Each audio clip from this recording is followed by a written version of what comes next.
Capashen here, and welcome back to Magic the Gathering Arena. We're continuing Historic Brawl this week, and in today's video we're going to be playing a Tolsimir deck.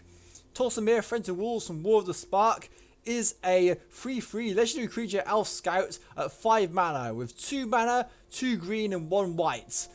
And now this is a wolf tribal deck. When Tolsimir, Friend to Wolves enters the battlefield, create Vodja, Friend to Elves, a 3/3 legendary green and white wolf creature token. So you might think that yes, because 5 mana seems quite a bit for a 3/3 creature, but you actually get 2 3/3s, so the mana cost kind of pays itself. But it's the second ability that makes this card pretty good. Whenever a wolf enters the battlefield under your control, you gain 3 life, and that creature fights up to 1 target creature you don't control. So this means all our wolf creatures become removal spells, which becomes really good. So we don't need to run too many removal spells because our creatures will fight most of the stuff in there. That being said, I only run actually 6 wolves in this deck because there's a limited amount of wolves that are available in Arena right now, but we do have a few wolves we can play. We are running Arden's Wolf, Ferocious Pup, Exuberant Wolf Bear, Fierce Witch Stalker, Nightpack Ambusher, and Wicked Wolf.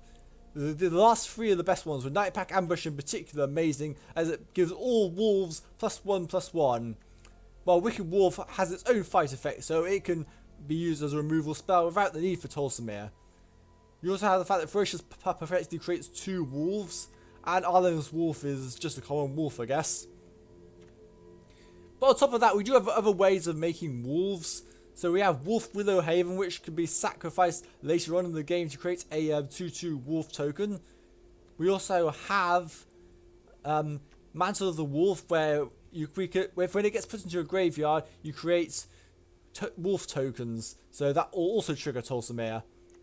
We also have Wolfkin Bond, which creates a wolf token when you enchant a creature.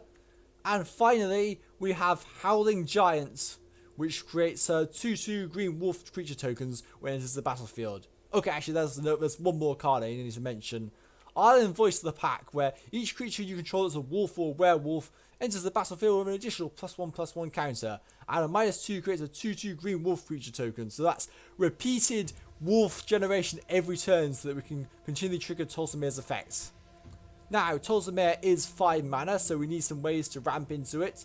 So for that purpose, we have Gilded Goose, Lanoir Elves, Incubation Druid, Lotus Cobra, Paradise Druid, Wolf Willow Haven, which we've already mentioned, Gift of Paradise, and we also have some late ramp in terms of Nissa, who shakes the world, and Mirari's Wake, which also acts as a creature pump, but it means that with Mirari's Wake on board, all our lands tap for 2 mana, which is really good.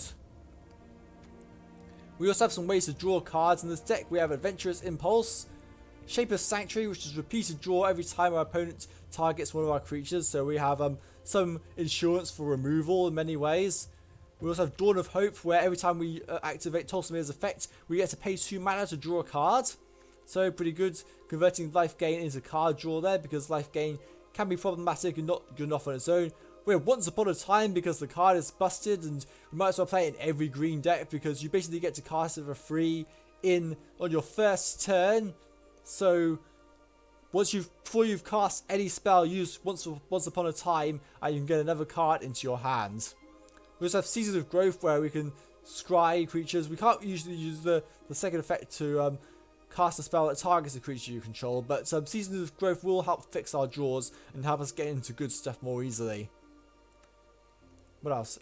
And we're also running Smothering Tithe because it's a white deck, so we might as well. Are you going to pay for Smothering Tithe? I'm sure I'll be hearing that a lot in this video again. We also have a couple of board wipes in the deck. We have Shatter the Sky and Fumigate, because we gain life for every creature destroyed when we use Fumigate, so the 1 mana extra is kind of worth it in my opinion. And we also have Griffin Airy, which synergizes ridiculously well with Tolsimir, because at the beginning of your end step, if you gain 3 or more life this turn, create a 2/2 white Griffin creature token with flying. This is amazing with Tolsimir. So with Tolsimir on the battlefield, or if we cast Tolsimir, create a wolf. Wolf fights the opponent, we gain 3 life. Then we get a 2/2 Griffin token at the end of our end phase, so we get a ridiculous board advantage just by having this card on the battlefield. It's really good. Oh yeah, also in terms of ramp, we're running Arcane Signet because we might as well. And we also have Skyclave Apparition, which could an alternate removal option should we not have access to Tolsimir and not able to remove our opponent's threats. Now, in terms of Anthem effects and Lords, obviously we have Nightpack Ambusher for the Lord, but for the Anthem effects we have Icon of Ancestry, where you get to choose a creature type, Wolf, and then we can also use this card to dig for other wolves to help us for card draw. Vanquisher's Banner, where every time we cast a wolf we get to draw a card, so we will name Wolf with this, and basically that will allow us to dig through our deck a bit better, and it also pluses all wolves. As I said before, Mirari's Wake will act as an Anthem effect, not just for wolves but for all creatures, so that includes Tolsimir as well. We also have Return of the Wild Speaker here for card draw, where you can draw cards equal to the greatest power among non-human creatures you control, or non-human creatures you control get +3 and +3 until end of turn, and there are no human creatures in this deck. As for what some of the other wolves do, well, I'm going to mention the fact that Exuberant Wolf Bear, we can't actually use its ability, but it is a 4/4 wolf, so that's why we're playing it. Now, it does allow us to change the base power and toughness of target human you control to Exuberant Wolf Bear's power and toughness until end of turn, but we can't really do that in this deck. It's just in here because it's a wolf. Also, Fierce Witch Stalker creates food tokens, which we can then use to be sacrificed to Wicked Wolf. Gilded Goose also creates food tokens, so that has some synergy there too. Also, we have the Great Henge because we might as well. It costs X less to cast, where X is the greatest power among creatures you control. You gain 2 life every time you tap it, and whenever a non-token creature enters the battlefield and you control, put a +1/+1 counter on it and draw a card. So that's going to make things really, really good, and it's going to synergize well with Tolsimir's effects, so we can take out more stuff with the fight effects. As for lands, well, Turntimber Symbiosis is kind of a land, but we've also got it in here because we get to look at the top 7 cards of our library, put a creature card onto the battlefield, and if it has converted mana cost 3 or less, it enters with 3 additional +1/+1 counters. Not that I'll see much, but with Arden's Wolf and Ferocious Pup, it's going to make them a lot better for fighting, so that's good to have there. We also have a Maria's Call because it's a Maria's Call.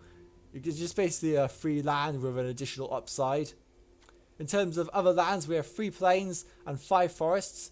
We also have Thriving Heath, Castle Garenbrig, Thriving Grove, Blossoming Sands, Branchloft Pathway, Boulderloft Pathway, Sunpetal Grove, Temple Garden, Temple of Plenty, Aether Hub, Command Tower, Evolving Wilds, Fabled Passage, Field of Ruin, and Terramorphic Expanse. So, a good range of land cards in this deck. So, I think it's about time we go into Historic Brawl queue and give this deck a run. So let's enter the arena!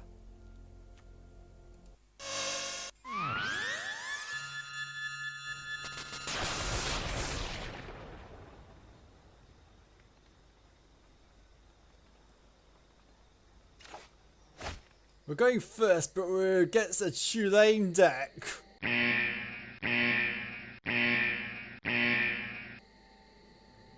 I think we're going to keep this. We can use some form of ramp. I'm going to use Terramorphic Expanse to get a white source out of the deck.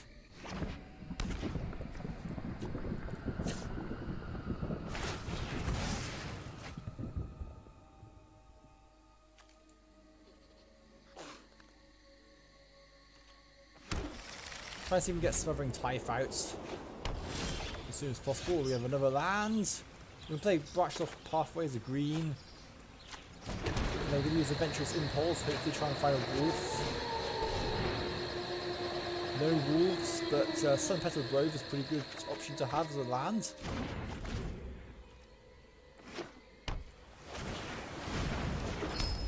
we're going to play that Sunpetal Grove and play an Icon of Ancestry. And name Wolf.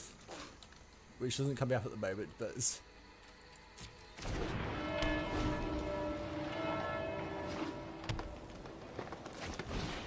We're going to put Marrowleaf Pixie down. And we're going to cast Smothering Tithe, which should be amazing against them. Are you going to pay for Smothering Tithe?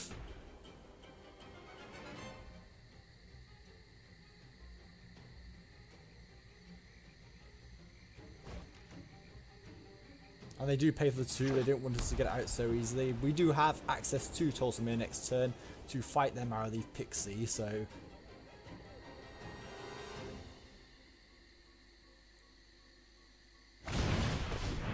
They have Love-Struck Beast. Fun. So yeah, we're going to go ahead and pay 3 life for the backside of turn Symbol Symbiosis. And cast Tolsimir. Oh, come on! Really?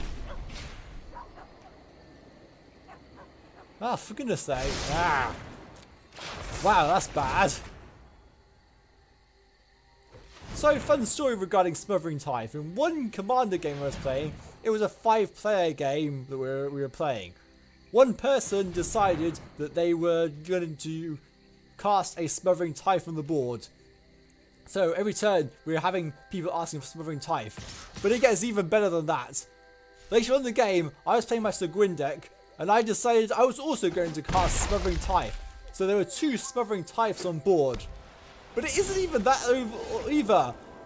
After that, someone else also cast Smothering Tithe. There are 3 Smothering Tithes in one game. It was absolutely ludicrous. Anyway, we're going to cast Mirari's Wake. And it gets cat off, for goodness sake. Well, this is getting stupidly annoying. Ah, for goodness sake. Are you going to pay for Smothering Tithe? We do need to try and get some more mana down, so I think Land of our Owls and Arcane Signet next turn would be a good idea. Here comes Chulane though. There's going to be more lads. This is going really terribly. We're going to put this on the backside. Enter it tapped so that we can then have Vanillaware Owls and Arcane Signet come down. And we can't use Tolsimir this turn anyway. We're going to use the activatability of Icon of Ancestry to try and find a wolf. And we whiff on that. This is not going very well, but yeah, 3 Smothering Tithes in one game. So every single turn, we had 3 people asking for Smothering Tithe. I'm not going to pay for any of them. It was something like that anyway. Anyway, we are in deep trouble this game. Our opponent has counters up the wazoo, so...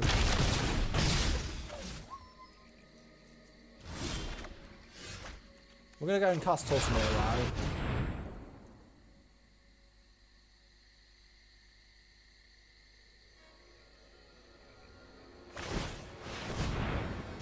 Oh, come on, really? Oh, what? That is just busted! Come on! This is just stupid! Wow, that's broken! That is freaking broken! Oh, wow, we just got absolutely nowhere in this game. I'm going to have to concede because, wow! Sheesh, that is just ridiculous. Okay, well, I'm just scooping to that. We're going to go to the next game because Chulane is absolutely busted. As if it wasn't enough of the fact that whenever you cast a creature spell, you get to draw a card and put it down on the battlefield.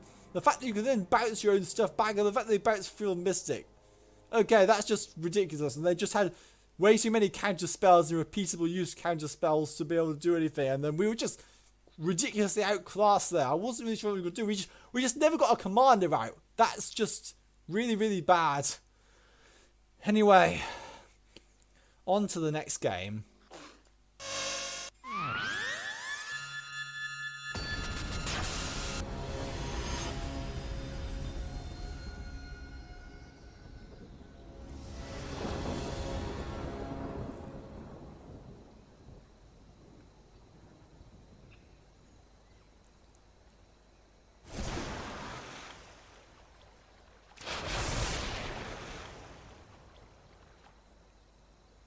Sheesh, we just can't catch a break today. We're getting some Niv-Mizzet Reborn deck.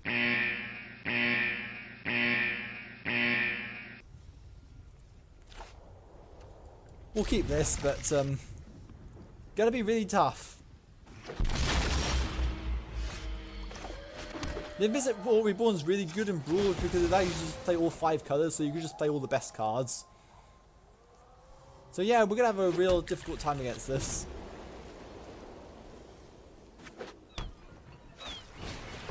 And they got growth spirals, so they're already up to 3 lands while we're going to still be on 2. Really hoping to try and catch up with that though with Wolf Willow Haven. We'll put it on the plains so that effectively that's 2 different types of mana on 1 card. One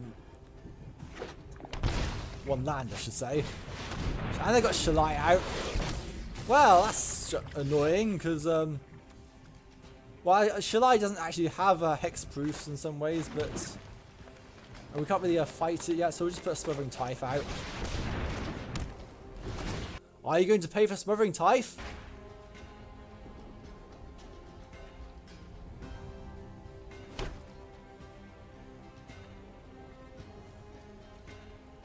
We might actually drop the Fumigate next turn just so we can get rid of Chulane, because I don't see any other outs to it right now.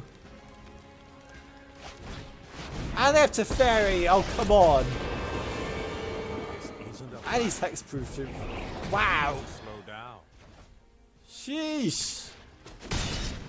What did I do to deserve this? Seriously! It's time to pull, twist, push!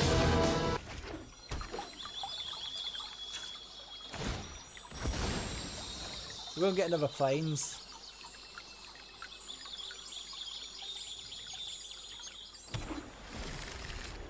And then we're going to go ahead and, well, we don't have anything to pump wolves yet, so I'm just going to go ahead and cast Nissa.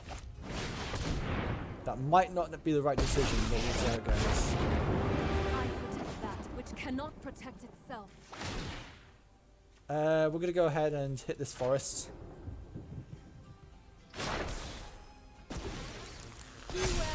And then we're going to go ahead and attack Teferi, because it seems like the right thing to do.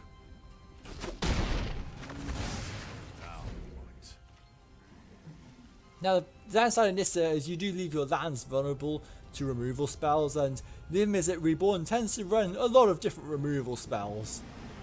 But then again, there's so many builds you could escape to the wilds. And they have Kaya's Raff in hand. That's really bad.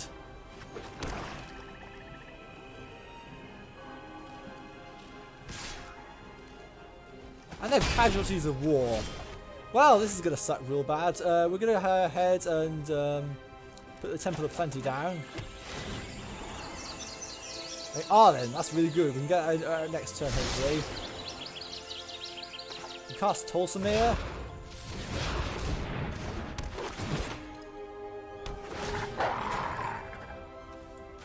Have Roger fight Chulane. And is there any other way we can actually... I think we can actually. If we do... if we do this... No, hit this. And then use this to create Wicked Wolf. We get rid of Chulane.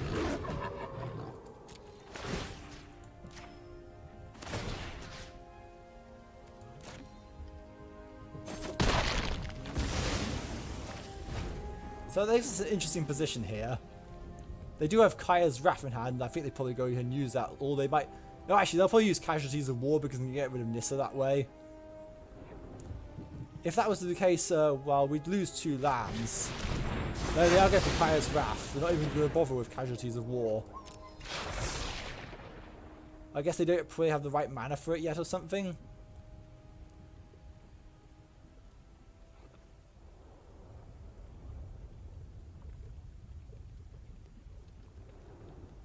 We have a treasure token which we can use for mana if needs be.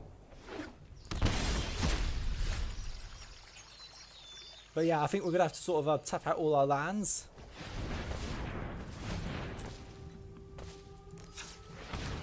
That's 4. We're going to have Nissa do this to this land. The land fights for us.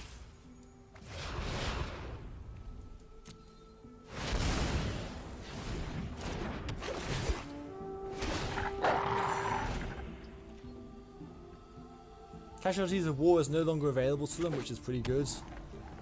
So Nissa should be safe for now, and then hopefully we can ultimate Nissa next turn to get all our forests out of the deck. I say that, but I swear, every single time I'm close to ultimating Nissa, everyone always has an answer for it. And now they have Nicol Bolas. Oh, come on.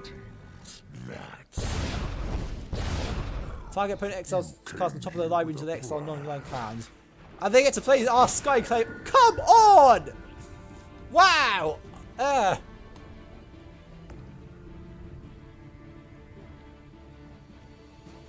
We'll take out a Wolf Willow Haven. What now? We really need more lands, but it's not really happening for us.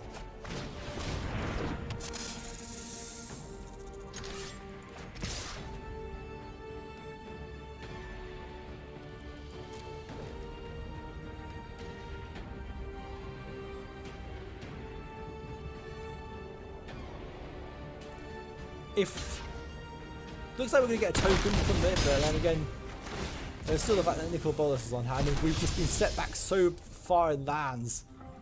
Maybe putting Nissa in this deck wasn't the best of ideas because we kind of wanted to get into. And here comes Niv-Mizzet Reborn, so they get to top up their hand with all these full manner of cards.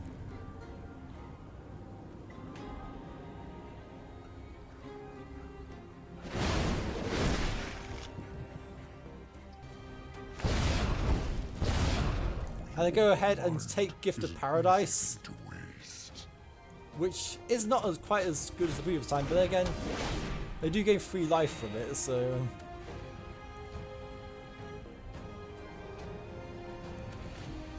Griffin Airy would be good right this time, but I have Uro, so... Basically they've undone all the damage we did to them last turn. And they have a 6/6 on board with flying, so yeah. Oh, come on. Well, I think there goes a chance of casting Tolsimir this turn. This is way too out of hand now.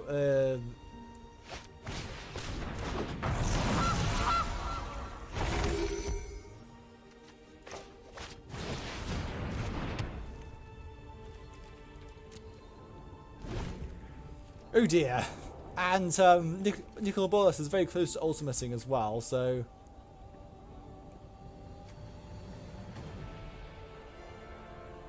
So yeah, unfortunately, I don't think Nissa was actually the way to go. It kind of screwed us over in the end, because when we lost all our lands to Kaya's Raff, it just did not really work out in the end. Escapes the Wilds. I think that's it. Yeah, can't see much coming back from that, so we're just not drawing any lands whatsoever. We lost all our lands. We're down to just 2 mana. Our opponent has a ridiculous mana advantage, and we're just going to be grinded out with absolutely no chance to be able to win the game until we eventually run out of life. So, yeah, feels bad, man. Honestly, this Tolsimir deck can actually be quite decent. It's just where I get stupidly powerful decks. That just seems to be how it goes right now. So, we'll just go ahead to game 3 and see if we can have a better showing for this deck. See you in just a moment.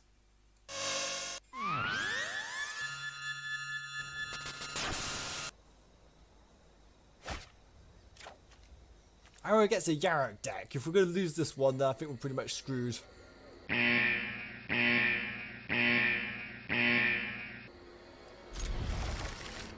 Everyone just playing meta decks right now, it seems.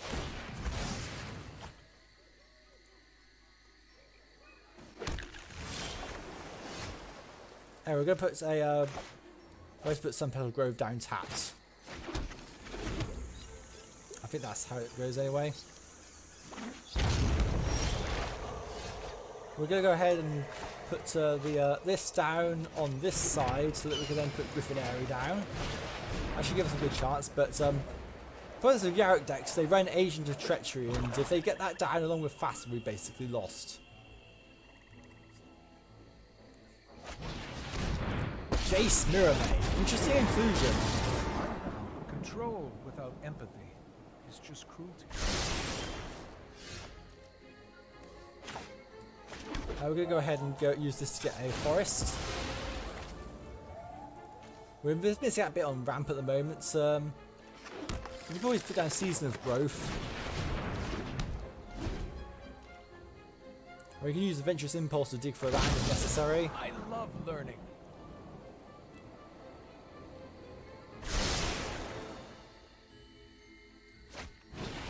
There's Risen Reef. Actually, slight spoilers for later this week, but one of the decks that I will be playing in Historic Brawl week is going to be a Yarok deck, so you'll be able to look forward to that.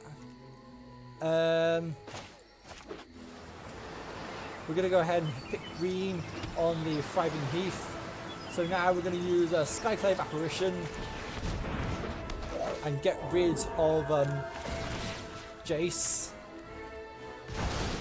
Ugh. I'd rather forget this fight. Another land, that's good. I'm going to keep that on top. Now it depends on how many elementals they're playing, and how much they get by get from Risen Reef. Nightmare Shepherd, that's a cool inclusion. I might have to consider that later on.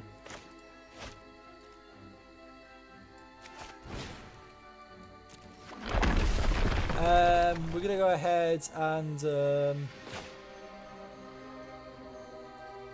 puts down Tolsimir.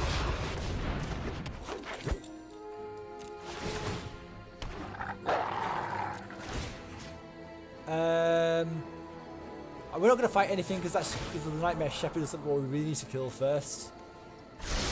Because Nightmare Shepherd needs to be going before anything else can do, otherwise they're going to get more value off that Risen Reef. So no attacks, and Griffin Airy will come in and create even more stuff. We're going to hopefully cast Arlen next turn. Here comes Yarok.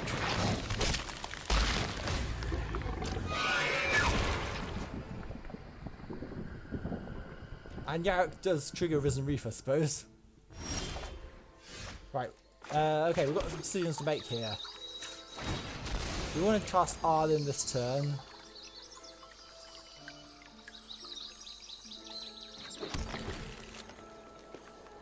I think, yeah, we want to cast Arlen this turn. Spirit of the wilds beats in my heart. Brave And unfortunately, we still need to be able to get rid of the Nightmare Shepherd, and it's not strong enough. Not until we get the next creature out. So yeah, I'm going to go ahead and put that land to the bottom there because we really want to get some more different kind of stuff in.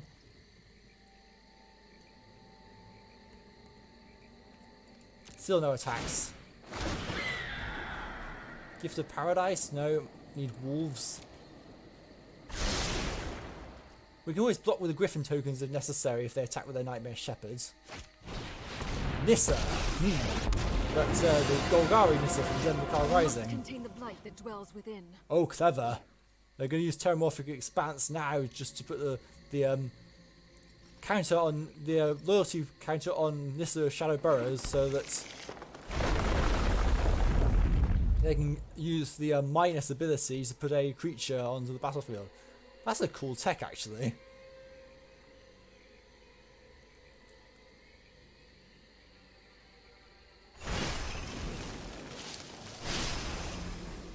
Cower before the elements. Interesting choice of land now. I would have chosen one of the tap lands so that you get more value off it, but... And we lost Seasonal Growth. I would have gone after Griffin Area of that if I were you, but who am I to complain? Anyway, we're going to go ahead and cast Vanquisher's Banner. And name Wolf. And create a Wolf token. And fight the Nightmare Shepherd.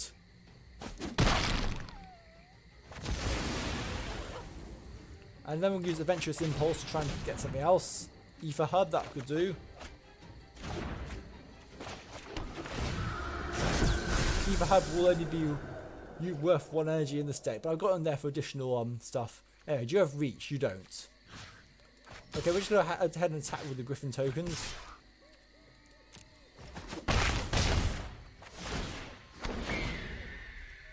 Next turn we'll take out Yarok with Arden's Wolf.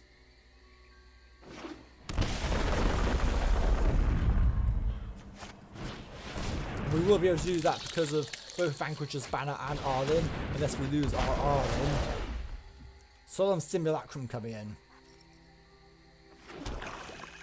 I do think we're up against it somewhat because Yarok is a better commander than Tolsimir by far. You can do so much more degenerate things with Yarok than you can with Tolsimir, so... Oh my goodness. And Scoot Swarm Army is coming in now, so...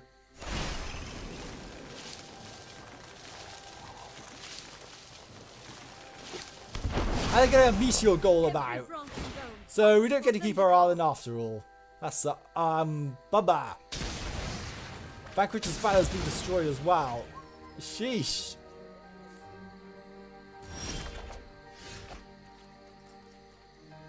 Okay, now what? 1,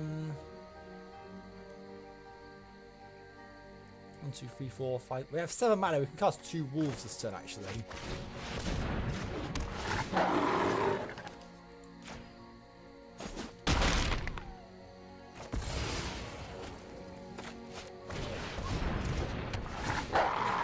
Get rid of Yarok.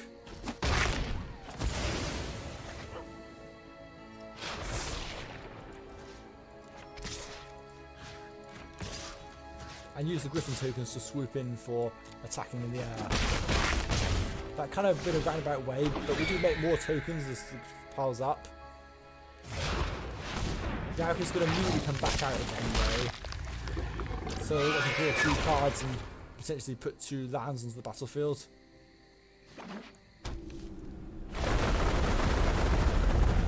And all these triggers coming out. Yeah, because I figured landfall would be really good with Yarok, and it looks like that is the case. So, something to consider going forward. I might have to tweak my deck a bit more going forward with Yarok.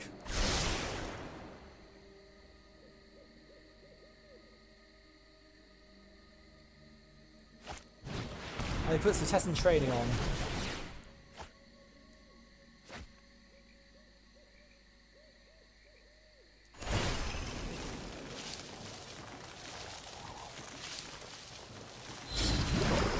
I put Faster out, okay.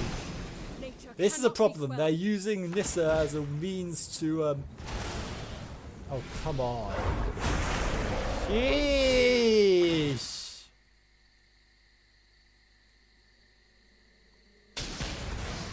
Wonder if they got for Tolsimir.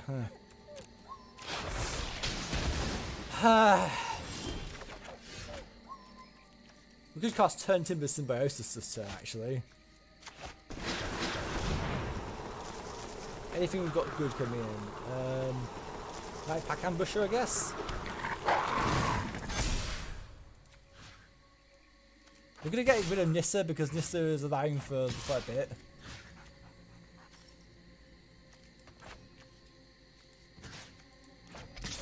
And then hit one of the tokens in overhead. No point in attacking with anything else. Doomed my home.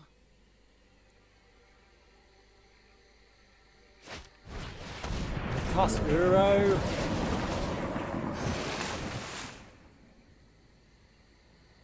All I wanted to do was build fun rule decks. Here's everyone out here just out to try and play all the most degenerate decks and the most overpowered commanders. Come on.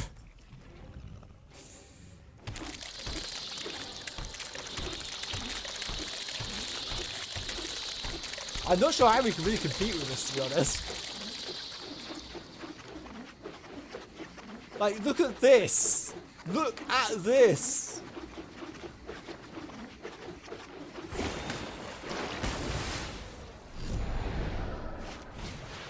We're going to try to sit and draw 2 cards.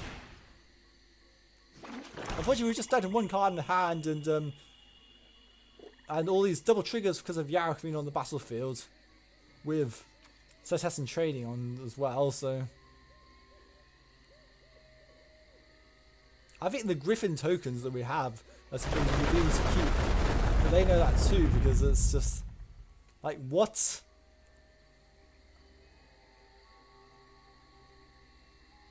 Can they kill us this turn actually? Because they have 27 Scoot Swarm tokens that can do that amount of damage. We have 37 life right now.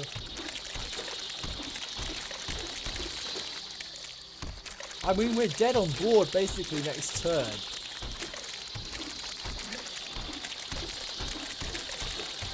And with Meteor Golem, I can't read it because the cards, all these Scoot Swarm triggers are getting in the way here.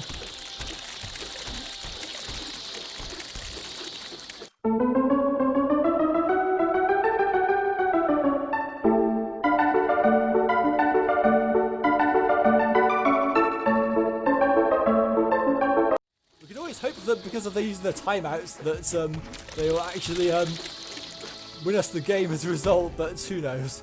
Probably unlikely. Most likely outcome at this point is that they're going to win through Scoot Swarm Unmasked, because look at this. They have 216... No, they have way more than 216 tokens. They have 243 Scoot Swarms that will be ready to attack next turn. So, even if they don't kill us this turn, they will next turn. Like, we really need a board wipe at this point. Because that's the only answer we have to them. Of course, they're going to draw a card off because of the Simulacrum, but really, is there any other answer? I don't think there is.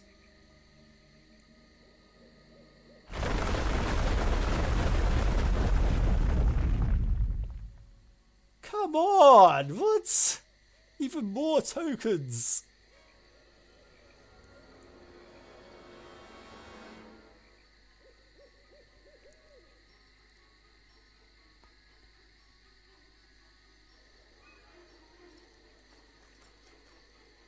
I'm probably just going to speed this part up and play silly music over the top of this just to as we get over this.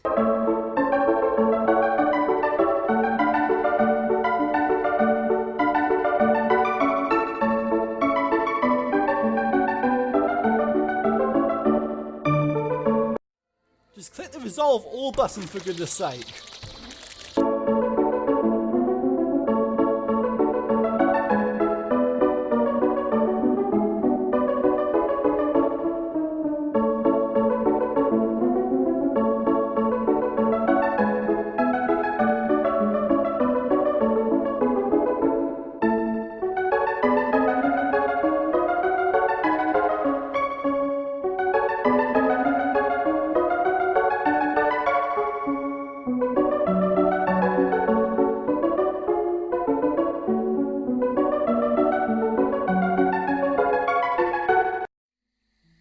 And while the Scoot Swarm triggers are still going off, they have already declared their attacks.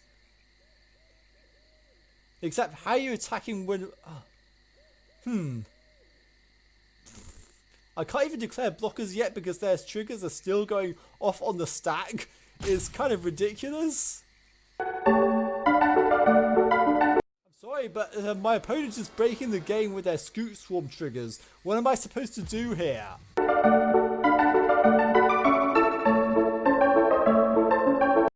Timing me out because they've already declared their attacks, but I can't block because there's still 137 Scoot Swarm triggers on my stack. Like, what? This is the first time I've seen other people do this before, but this is the first time I can recall it happening in one particular game I played. Actually, is it? There might be another game I played at some points in my own time where this happened, but look at this! 103 Scoot Swarm triggers! What is going on?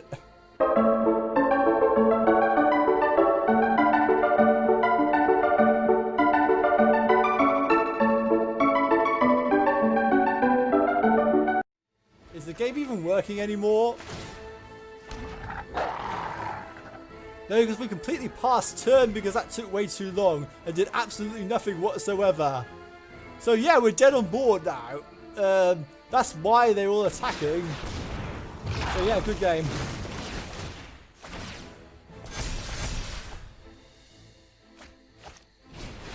Voracious Hydra, we're just catching up because Scoot Swarm made it impossible.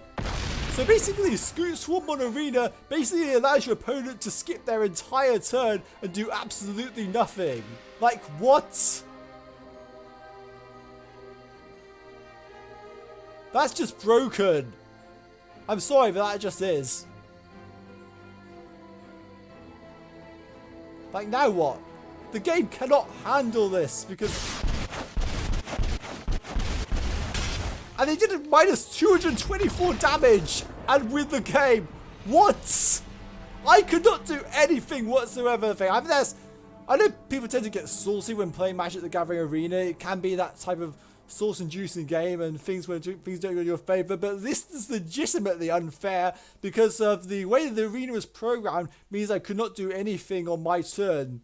I'm sorry, I'm going to put that one down to the game there.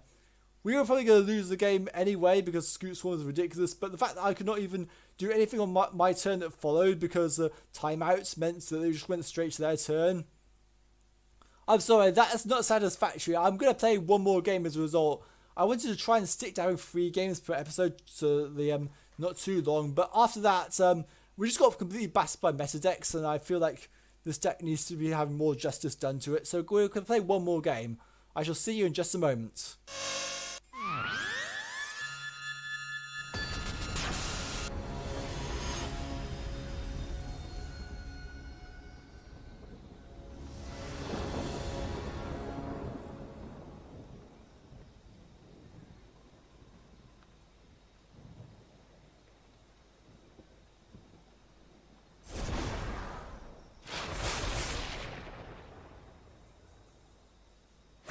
On to the last game of the day, and we don't really have much in terms of ramp. Mirari's Wake is kind of a late game thing.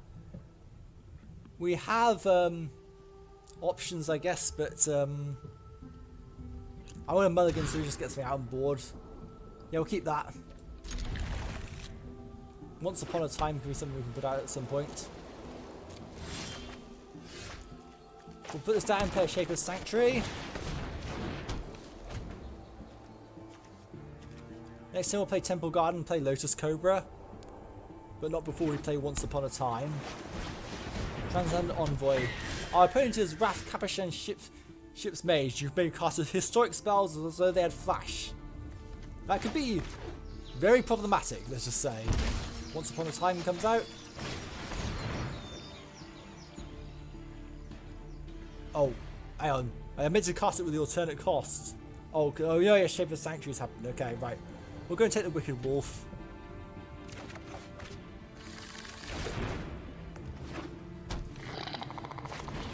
Heliod comes on. Ooh,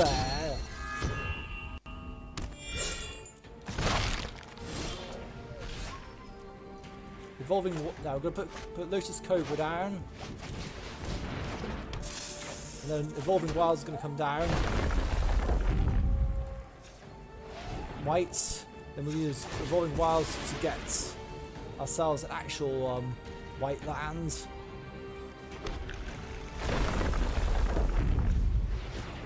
So that we can then cast Dawn of Hope.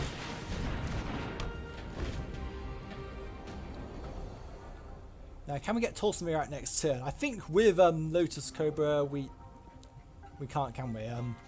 We can always exile their Heliod, right? We'll take action to draw a card. Okay, we're going to go Skyclave Apparition on Heliod this turn.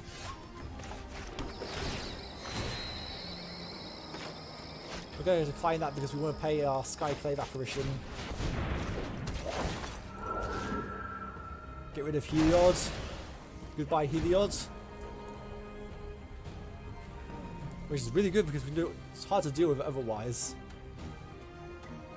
Okay, we need another Deputy of Detention, come on. E for her, but I'll have to cast Tolsimir next turn. However, you're not getting your Tolsimir back. All white would be helpful now.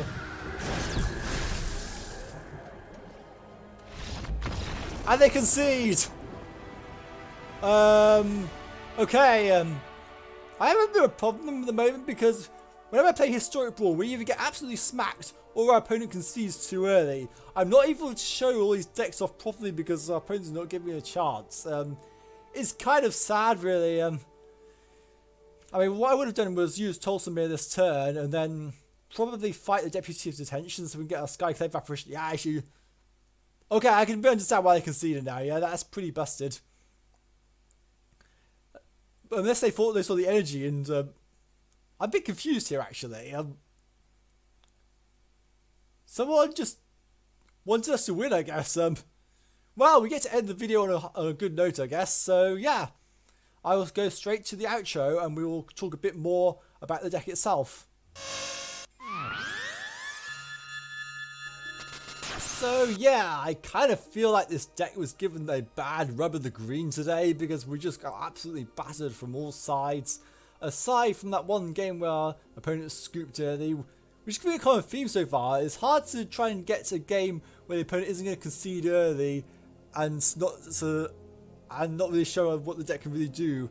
I mean, we kind of got to show what the deck could do even if it was in mass defeats. But yeah, when testing this deck, it was actually performing pretty well. We were creating mass tokens with Griffin Airy, and Tolsimir was fighting absolutely everything, and it led to eventual victory. But as you can see today, when opponents play meta decks, it's hard for this deck to really compete. So it is kind of average in that sense, but there's some merit to it, I suppose. We probably need more wolves. There is a wolf, I believe, on Arena. I don't actually have it yet at the moment, but we type wolf and then go to not collected.